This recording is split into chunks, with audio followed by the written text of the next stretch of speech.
Ruth capítulo 3, versículos 1 al 11. Después le dijo su suegra Noemí: hija mía, ¿no he de buscar hogar para ti para que te vaya bien? ¿No es vos nuestro pariente con cuyas criadas tú has estado? He aquí que él avienta esta noche la barba de las cebadas.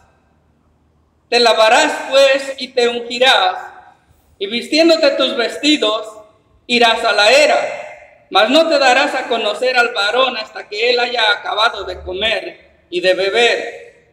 Y cuando él se acueste, notarás el lugar donde se acuesta, e irás y descubrirás sus pies, y te acostarás allí, y él te dirá lo que hayas de hacer. Y ella respondió: haré todo lo que tú me mandes. Descendió pues a la era e hizo todo lo que su suegra le había mandado. Y cuando vos hubo comido y bebido, y su corazón estuvo contento, se retiró a dormir a un lado del montón. Entonces ella vino calladamente y le descubrió los pies y se acostó. Y aconteció que a la medianoche se estremeció aquel hombre y se volvió. Y he aquí una mujer estaba acostada a sus pies. Entonces él dijo: ¿quién eres? Y ella respondió: yo soy Ruth, tu sierva. Extiende el borde de tu capa sobre tu sierva, por cuanto eres pariente cercano. Y él dijo: bendita seas tú de Jehová, hija mía. Has hecho mejor tu postrera bondad que la primera, no yendo en busca de los jóvenes, sean pobres o ricos. Ahora pues, no temas, hija mía, yo haré contigo lo que tú digas, pues toda la gente de mi pueblo sabe que eres mujer virtuosa. Existe un Redentor, primera parte. Ese es el tema de este día. La historia de Ruth y Boaz es una historia del amor humano que ilustra una historia de un amor mucho mayor. Ilustra la historia del amor más grande de todos, el amor de Dios por su pueblo. La historia de amor por gente caída, muerta en delitos y en pecados. En este capítulo 3 de la historia humana del libro de Ruth, Noemí y Boaz expresan su amor por Ruth. En el versículo 1 encontramos lo que Noemí tiene en mente para su nuera. Para este tiempo, ellas ya han estado mucho tiempo juntas. Ambas han pasado por la pérdida de su esposo. Así que Noemí decide encontrar un marido para Ruth. Cuando ellas llegaron de Moab a Belén, fue Ruth quien tomó la iniciativa para enfrentar la crisis que había de alimento. Y ahora, en este capítulo 3, es Noemí quien hace algo parecido. Ella toma la iniciativa. El doctor Edesio Sánchez Cetina dice que para este tiempo Noemí ya no es la mujer y suegra desamparada a merced de la sociedad patriarcal judía, sino que se convierte en padre de Ruth y la hace de casamentera. Como sabemos, en el mundo bíblico era el padre quien tomaba ese rol. Por ejemplo, en Génesis 24 leemos que Abraham buscó una esposa para su hijo Isaac. Así que este acto muestra el gran amor que Noemí tiene por Ruth al buscarle un esposo.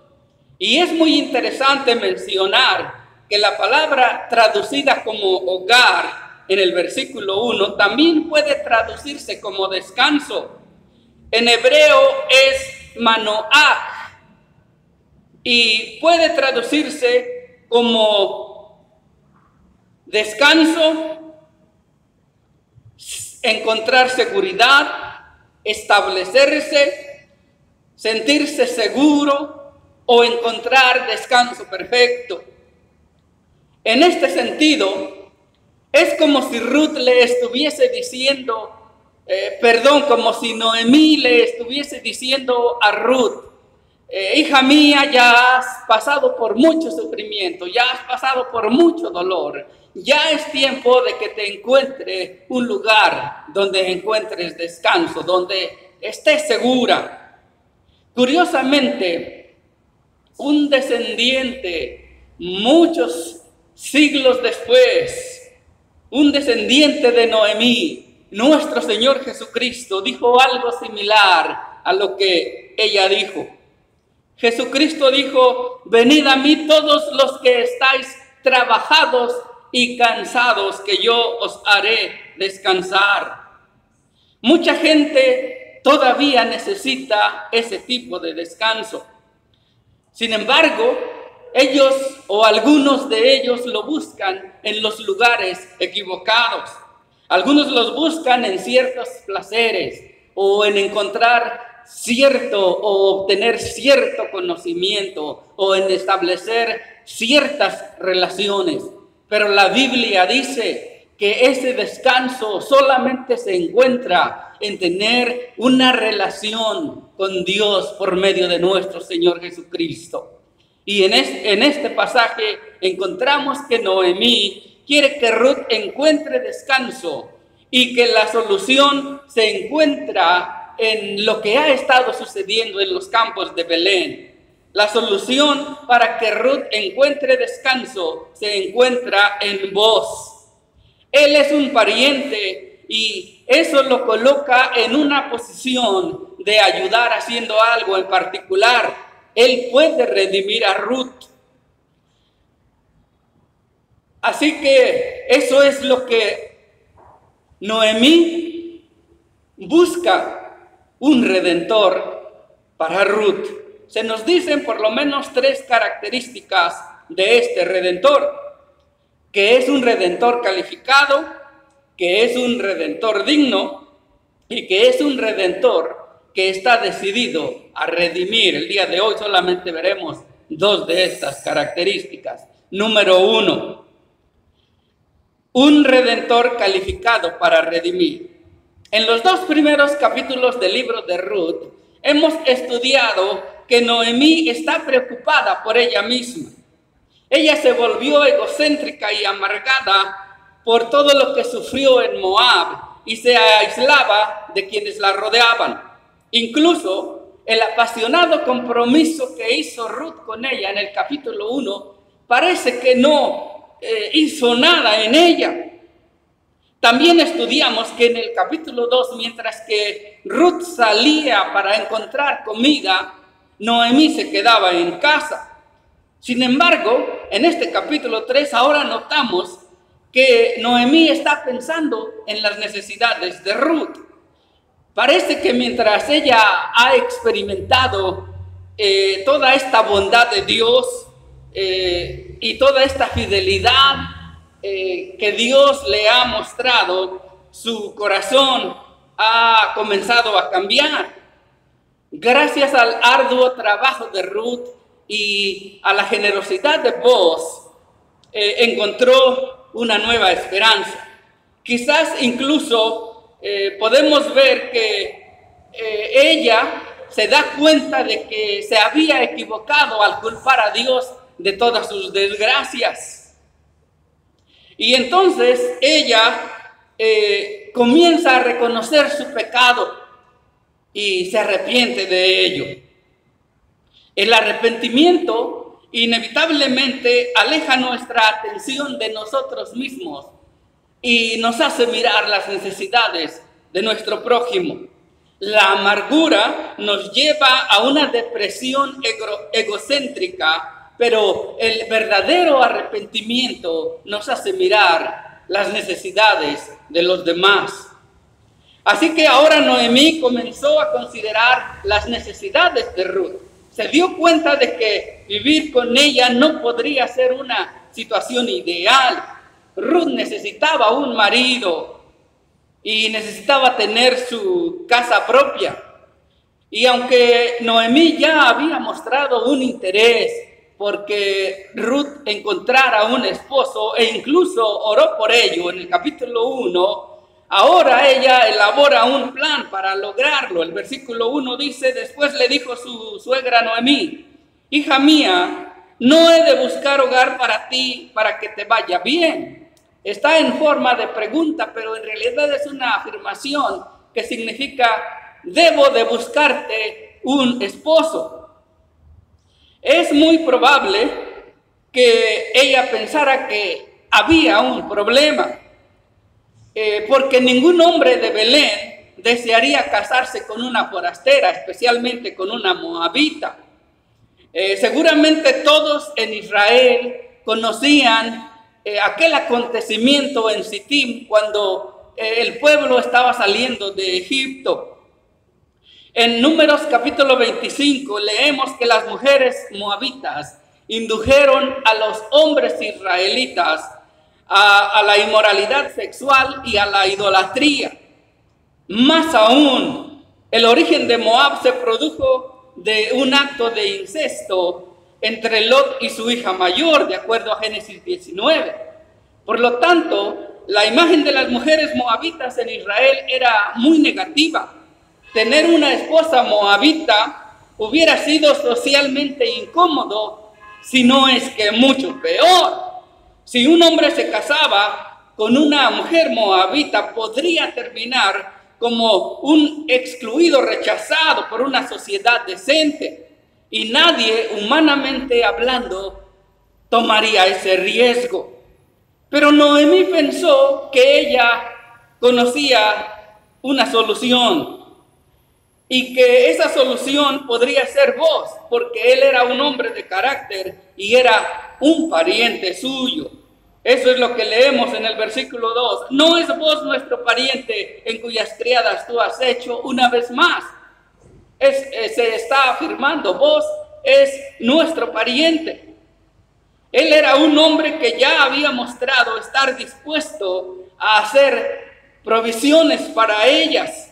De hecho, la referencia a él en el capítulo 2 y versículo 20, como nuestro pariente es aquel varón y uno que puede redimirnos, puede haber hecho que Noemí lo mirara como un esposo potencial para Ruth. Y por ello pensó que vos sería la solución a sus problemas. Solamente había que pensar cómo podía una mujer hacer una propuesta tan delicada como esta a un hombre. Ruth difícilmente podría simplemente caminar hasta el campo, arrodillarse ante vos y decirle, Señor, vos, ¿se quiere casar conmigo? No podía hacer eso simplemente. Además, ahora ya ha llegado el tiempo de la cosecha, es decir, ya han transcurrido entre 6 y 8 semanas después de su primer encuentro y parece que su relación no ha progresado mucho. Sin embargo, Noemí tenía una idea de cómo poner en marcha las cosas y lo hizo. En los versículos 2 al 4 leemos, he aquí que él avienta esta noche la parva de las cebadas. Te levantarás pues y te ungirás, y vistiendo de tus vestidos irás a la era, mas no te darás a conocer al varón hasta que él haya acabado de comer y de beber. Y cuando él se acueste, notarás el lugar donde se acuesta e irás y descubrirás sus pies y te acostarás allí y él te dirá lo que hayas de hacer. Esa noche, cuando terminaron de separar la paja y el grano, los trabajadores hubieran terminado de comer y de beber, vos dormirías cerca del grano para protegerlo durante la noche. Las instrucciones de Noemí a su nuera fueron muy directas y es por eso que el doctor Ian M. Duggett pregunta, ¿ha estado Noemí leyendo demasiadas revistas de mujeres maliciosas sobre cómo usar encantos femeninos para atrapar a un esposo durante los largos días en que Ruth estaba espigando? Y aunque las instrucciones de Noemí a Ruth son extremadamente ambiguas, y el mismo doctor Duggett dice que Más aún en el original hebreo, prácticamente todas las palabras del versículo 4 tienen más de un sentido. Por un lado, si es que Noemí realmente tenía la intención de que Ruth sedujera a Booz de esta forma, es tal vez porque Noemí todavía la imaginaba como una moabita y deseaba que actuara como tal. Y si ese era el caso, entonces Noemí sería el ejemplo perfecto de cómo buscar una meta de la manera incorrecta.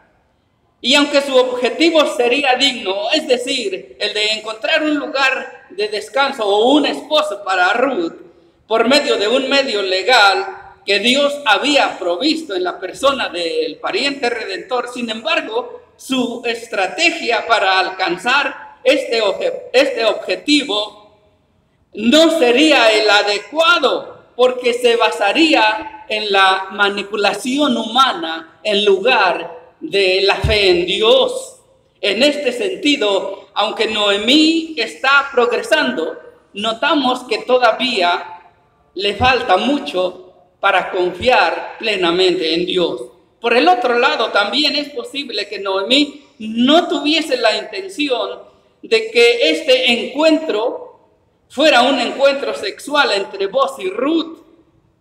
Es posible que simplemente haya estado haciendo un intento desesperado de extender una invitación a Booz para que actúe como el pariente redentor. Y en este caso, el propósito de la ambigüedad verbal deliberada en el discurso de Noemí habría sido resaltar la posibilidad de que la acción de Ruth al presentarse a Booz fuera mal entendida, porque Ruth estaba poniendo en grave peligro tanto su reputación como su seguridad personal. Booz ya le había advertido a Ruth de los riesgos que corría una mujer extranjera en el campo al espigar incluso durante el día. Así que el peligro de sufrir daño sería mucho mayor si una mujer se presentara ante un hombre en medio de la noche.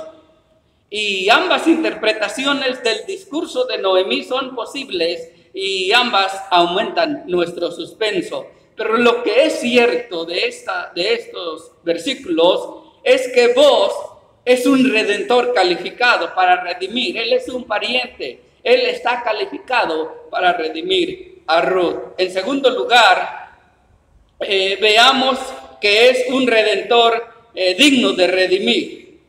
Ruth estuvo de acuerdo con el plan de su suegra y lo puso en práctica hasta cierto punto. El versículo 5 dice, y ella respondió, haré todo lo que tú me mandes. Debió de haber ido con cierto temor y duda. A fin de cuentas, ir sola a un campo y acostarse al lado de un hombre por la noche en un país extranjero sería motivo de temor. Según sabemos por documentos de la época, la cosecha era un tiempo de embriaguez e inmoralidad, y no todos los trabajadores se portarían caballeros como vos. Sin embargo, Ruth va con fe, deposita su confianza en la sabiduría del consejo de Noemí, pero también en la integridad y en la nobleza de Booz.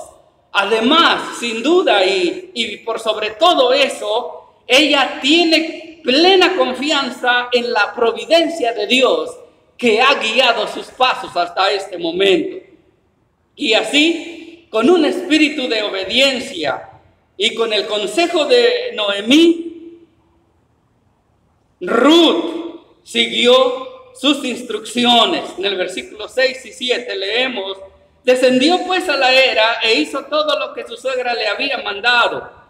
Y cuando Booz hubo comido y bebido y su corazón estuvo en contento, se retiró a dormir a un lado del montón. Entonces ella vino calladamente y le descubrió los pies y se acostó. La fiesta ya había terminado. Había sido una buena noche.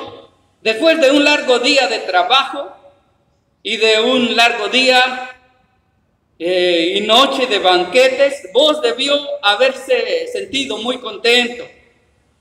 Así que fue al final del montón del grano y se quedó dormido profundamente.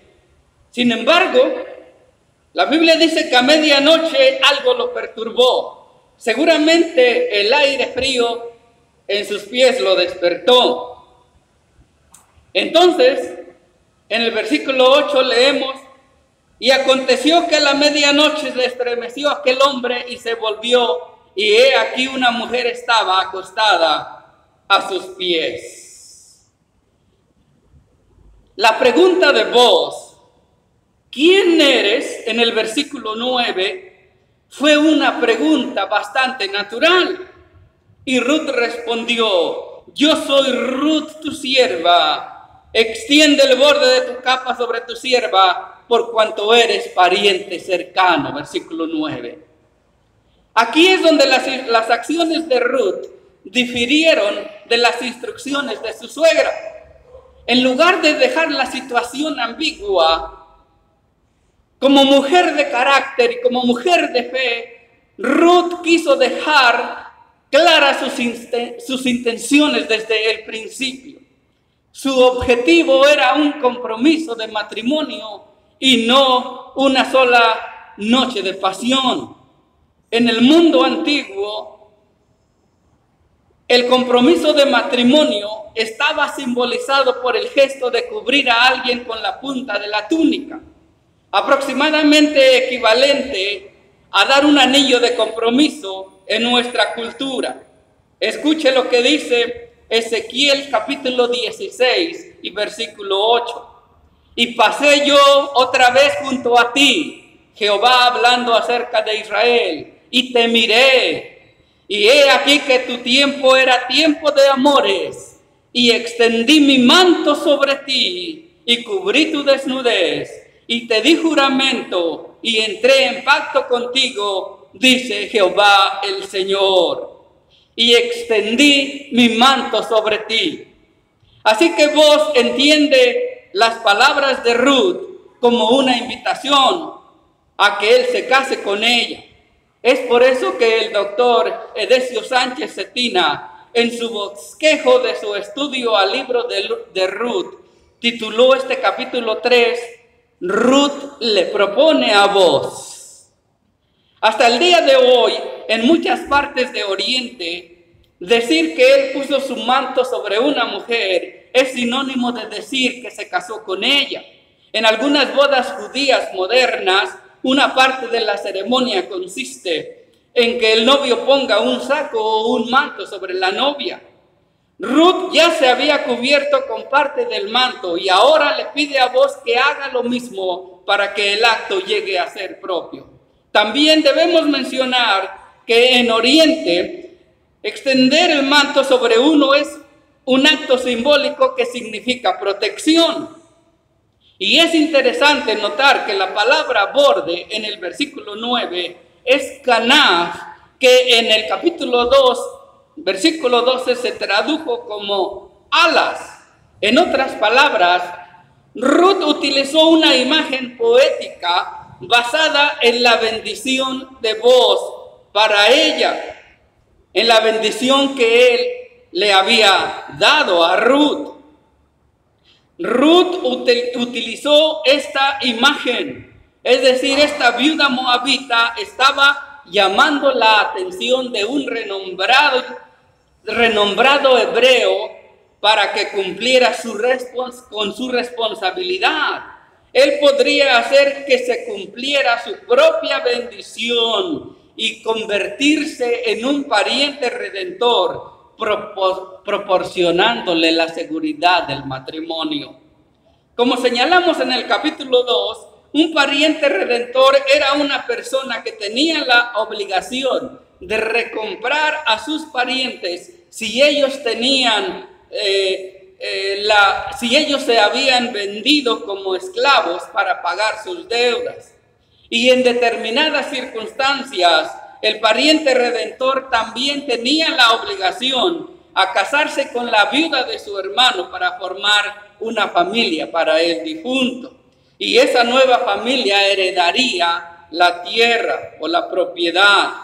Claramente vos no tenías la obligación legal de actuar de esa manera. De lo contrario, este tipo de estrategia elaborada no habría sido necesaria, porque Ruth solamente hubiera tenido que caminar hacia vos en el mercado y decirle: tú eres mi pariente redentor y debes cumplir con tu responsabilidad. Vos eras un hombre de carácter y seguramente habría cumplido con todas sus obligaciones a pesar del costo. Ruth le estaba pidiendo a vos que actuara de acuerdo a la ley del pariente redentor, aunque él no tenía ninguna obligación legal. Le pidió que fuera el miembro de la familia que a su propio costo rescataría a aquellos cuyo futuro había sido arruinado, aunque él no tenía que hacerlo. Debemos de notar que la solicitud de Ruth requirió más que un poco de descaro. Era completamente contracultural que una mujer le propusiera matrimonio a un hombre, y mucho peor que una mujer menor le propusiera matrimonio a un anciano. De hecho, el plan de Noemí era que Ruth simplemente permaneciera en silencio y dejar que vos tomara la iniciativa. Sin embargo, ya sea por fe o por temor, Ruth soltó todo su corazón en respuesta a la pregunta de vos. Aunque como estrategia las palabras de Ruth dejan mucho que desear, ella sabía que su futuro no dependía en última instancia de su capacidad para formular un plan y llevarlo a cabo. Ella sabía que Dios estaba en control de todas las cosas para su bien, y sorprendentemente vos accedió a su petición. Sus palabras en el versículo 10, hija mía, demuestran que no se había dejado engañar por su posible ambigüedad de la situación, y mucho menos vos no tenía la intención de aprovecharse de ella. Por eso Él es un redentor digno. Debemos concluir que la historia de Boaz y Ruth no es una historia de amor en la que un hombre conoce a una chica porque ambos se sienten atraídos físicamente. No es la típica telenovela de Televisa o de TV Azteca. Sabemos que Boaz era mayor que Ruth y ciertamente no serían los clásicos protagonistas románticos. El libro de Ruth es una historia diferente a la que estamos acostumbrados. La verdadera historia del amor de este libro no se trata de Boaz y Ruth. La verdadera historia está detrás de escena. Es la historia del amor de Dios por su pueblo rebelde, por su pueblo descarriado. Es el amor que le impidió simplemente terminar con el mundo cuando Adán y Eva pecaron por primera vez. Es el amor que eligió a Abraham y lo llamó y persistió en soportarlos a pesar de su infidelidad.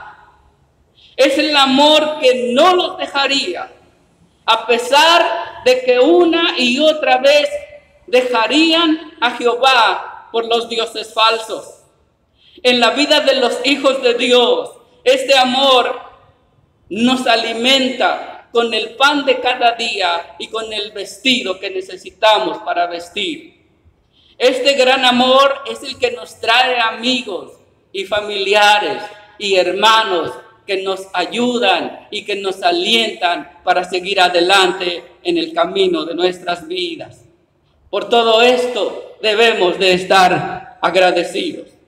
Y no debemos olvidar que este amor tomó su forma más completa en la vida de nuestro Señor Jesucristo. Su amor por nosotros lo llevó mucho más allá de un montón de trigo a la medianoche. Ese gran amor fue el que lo hizo dejar las glorias del cielo para descender y vivir como un trabajador común. Lo llevó a venir lo obligó a venir como un bebé y nacer en Belén, donde no encontró descanso, donde no encontró refugio. A diferencia de Ruth, para Jesús no hubo descanso en Belén. Tampoco hubo un voz que lo protegiera. De hecho, él tuvo que conformarse con un lugar sucio en aquel establo. Y tuvo que huir para salvar su vida cuando apenas era un bebé. Pero hoy, gracias a su vida, a su muerte y a su resurrección, tenemos un Redentor que puede redimirnos de nuestros pecados. ¿Es Jesús su Redentor?